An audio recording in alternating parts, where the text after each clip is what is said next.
ده هيتلم ازاي؟ ازيكم يا شباب، عاملين ايه؟ وحشتوني، متاخر عليكم جدا في الفيديوهات، ولكن والله ما عارف اصور خالص، مش لاقي وقت مناسب اصور فيه. ضغوطات يعني، حتى وقت ما بكون فاضي بلاقي المكان هنا مش فاضي، فمش بعرف اصور. والوقت اللي اخيرا استغليته زي ما انتم شايفين مطبق وهموت وانام، بس انا في امر واقع دلوقتي لازم انزل اصور. زي ما انتم شايفين انا قاعد في الارض دلوقتي، تمام، ورايا كركبه وحاجات نيله والدنيا بايظه خالص، ولكن الفيديو ده هيتصور رغما عن اي حاجه، فمش عايز الوك عليكم. يلا نشوف احنا هنعمل ايه النهارده. طبعا انت عارف احنا هنعمل ايه النهارده من العنوان، او لو انت متابعني على الانستجرام هتلاقي اللينك تحت في الديسكريبشن في كل وسائل التواصل بتاعتي. بس قبل ما نبدا الفيديو ما ننساش ندعي لاخواتنا في فلسطين وفي لبنان وفي السودان وفي كل الدول العربيه، يا رب ينصرهم يا رب، وربنا يوحد المسلمين والعرب من تاني وينصرنا على أعدائنا بإذن الله. وأحب أفكرك بالمقاطعة، قاطع وما تبقاش خنزير.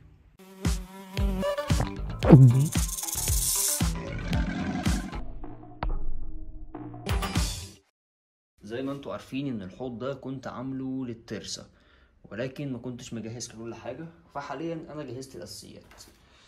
جبت هنا ده فلتر، حاجة كده تمشي حالي، وجبنا الدريفت وود اللي هيبقى كجزيرة وفي نفس الوقت ديكور جميل جدا، ومعانا شوية حاجات تانية.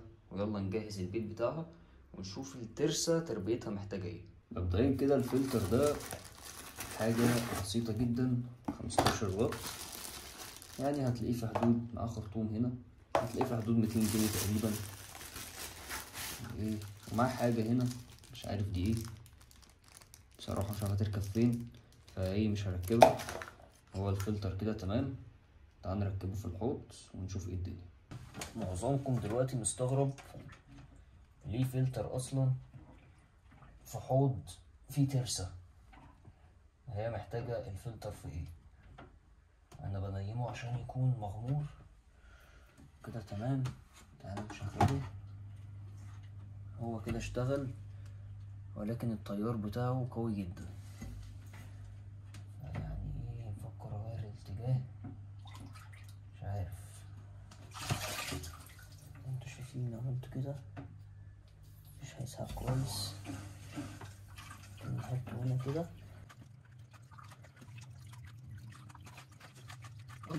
بصوا انا ركبت الفلتر وخليته موجه لهنا شويه، بحيث ان تيار الميه ما يكونش قوي على السلحفه، لان التيار طبعا بتاعه طالع قوي جدا وهيتعب السلحفه في العوم، وهي مش حاجه سباحه ماهره قوي يعني، فاهم. بعد ما ركبت الفلتر اكتشفت حاجه مهمه قوي كان لازم اعملها في الفلتر قبل ما اركبه، ففكه تاني وتعالى نشوف انا المفروض اعمل ايه. الترسه بتحتاج حاجه اسمها دوره بيولوجيه، لو حد بيربي سمك فهو اكيد فاهمني كويس.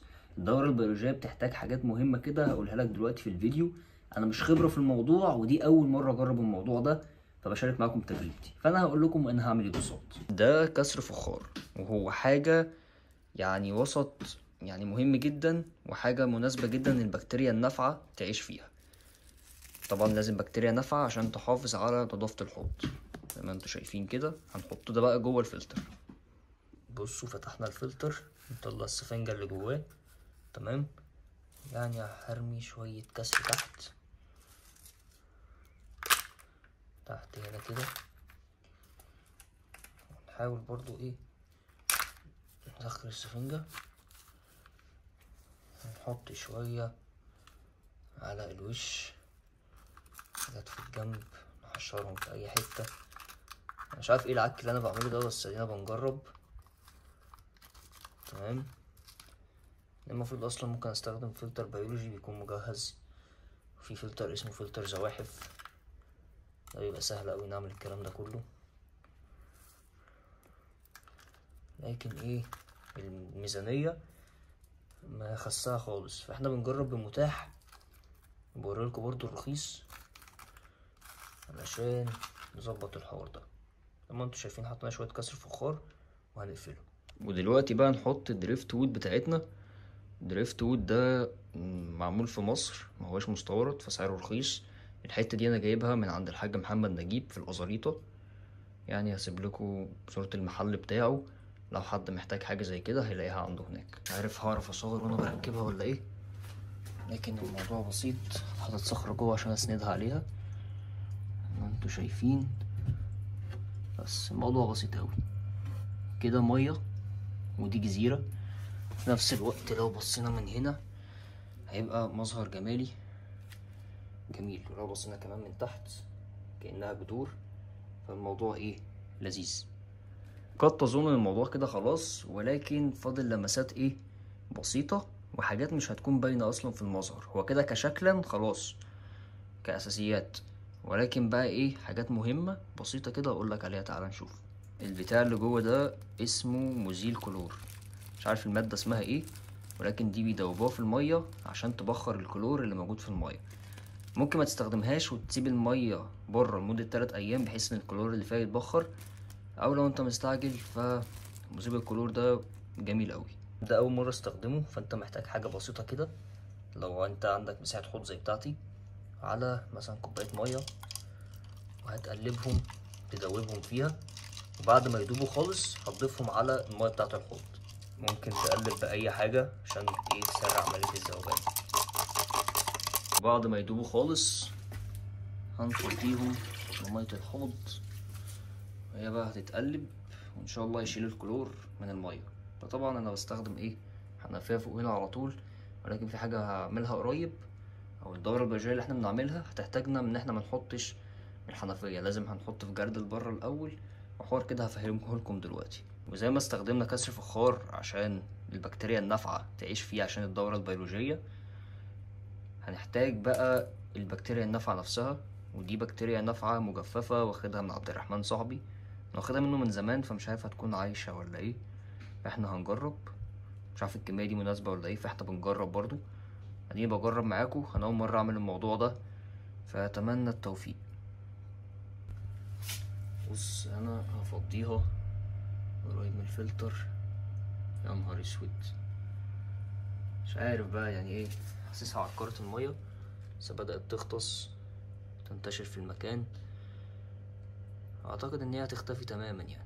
الدورة البيولوجية مهمة جدا في الحوض علشان تقلل من نسبة الأمونيا اللي بتنتج عن الفضلات وبواقي الأكل وأي مخلفات موجودة. الأمونيا مادة سامة بتموت السمك، بتموت السلاحف، وخطر جدا. فإن أنت هتربي ترسة بتعيش في المية، فبدل ما تغير المية كل يوم، أنت هتظبط لها دورة بيولوجية كويسة بحيث إن هي تنضف الحوض دايما. هتغير ممكن المية كل أسبوع تقريبا، ومش بتغيرها كلها، بتغير التلتين بس وترجعها تاني. ولما تيجي تغير المية بقى لازم تكون نفس درجة الحرارة. متفضيش ميه من الحنفيه مثلا على طول، بيبقى فيها كلور، فيها بلاوي، درجه حرارتها مختلفه، فهتموت البكتيريا النافعه اللي انت مربيها في الحوض بقالك كتير. فلازم نحافظ على البكتيريا النافعه لانها اهم حاجه في الدوره البيولوجيه. دلوقتي بقى الكتكوته بتاعتنا، شوفوا خايفه ازاي وداخله جوه الصدفه.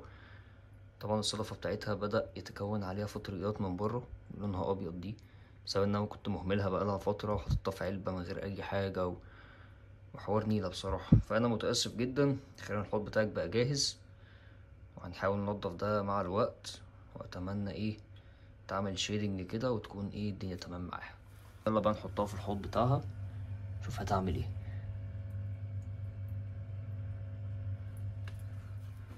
انطلقت وراح تستخبى تحت الجزيرة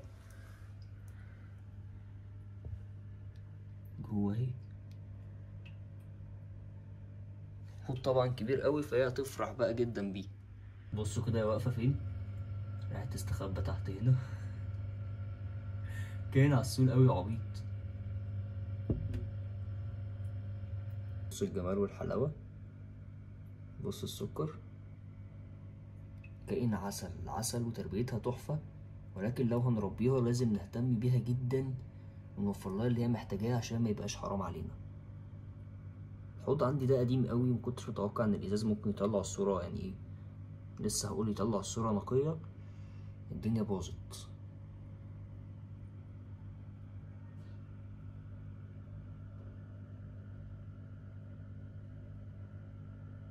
عسول قوي. اعتقد ان تيار المايه كان مضايقها، فرحت جاي موجه ده ناحيه الحوض اكتر بحيث ان التيار ما يبقاش قوي تعرف تعوم براحتها، انما لما كانت لسه صغننه ومش قد العوم قوي.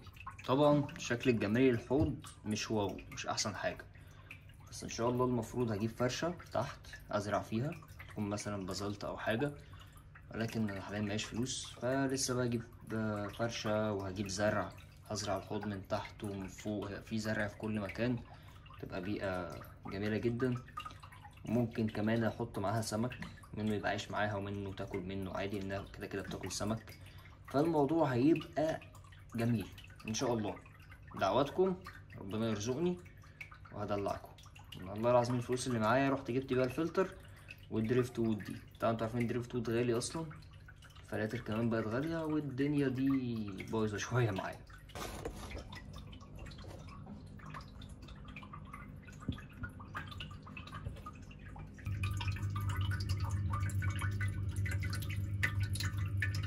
برضو عاوز اركب ليد هنا بحيث ان هو يدي اضاءة، لان لما ازرع هيحتاج اضاءة. ففي شوية تجديدات. احنا دلوقتي فهمنا الاساسيات، دورة بيولوجية، جزيرة. طبعا صح لازم نركب سخان عشان في الشتاء المية لازم تبقى دافية، مينفعش ساقعة، ده زاحف، ده مبارد فمحتاج تدفئة. ممكن برضو نبقى نشغل لمبة من فوق كمان.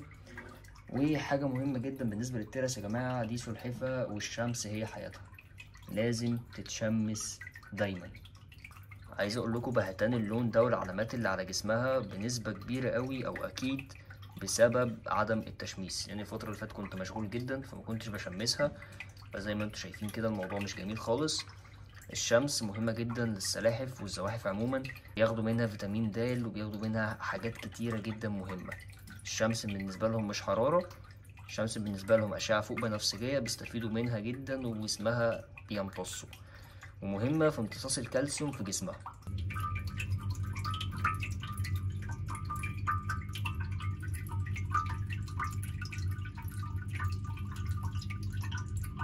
دي عمالة بتحاول تهرب في كل حتة، تمام، ومش مستقرة خالص لسه في الحوض، ولكن سبتلها شوية ميل وورم على الجزيرة على أمل إنها تطلع تشوفهم وتبدأ تاكل.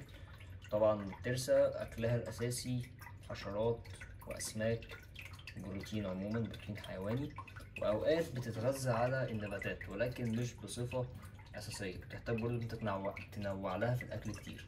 أعتقد إن فيديو النهاردة خلص لحد كده، مش عارف بصراحة يعني هيبقى حلو ولا لأ. مش مركز خالص في التصوير ومش مركز في أي حاجة من اللي أنا عملتها، ممكن أكون ناسي حاجة طبيعي جدا، ولكن تابعوا معايا التجديدات بتاعتها وأي حاجة هتحصل معايا هصورها لكم، سواء هنا على اليوتيوب أو على الانستا أو على التيك توك أو على أي منصة تانية أو ستوريز، لأني أوقات بكسل أعمل أي حاجة فبصور ستوريز وأنزلها. دايما هتلاقوا الستوريز بتاعتي أبديت دايما لأي حاجة جديدة، فمش شرط اعمل فيديو لان الفتره دي بمر بشويه ظروف كده مخليني مش قادر ان انا اصور خالص. اتمنى يكون الفيديو عجبك. لو شفت الفيديو لحد الدقيقه دي متنساش تعمل لايك، ولو انت مش مشترك في القناه انزل اشترك فيها واعمل شير للفيديو.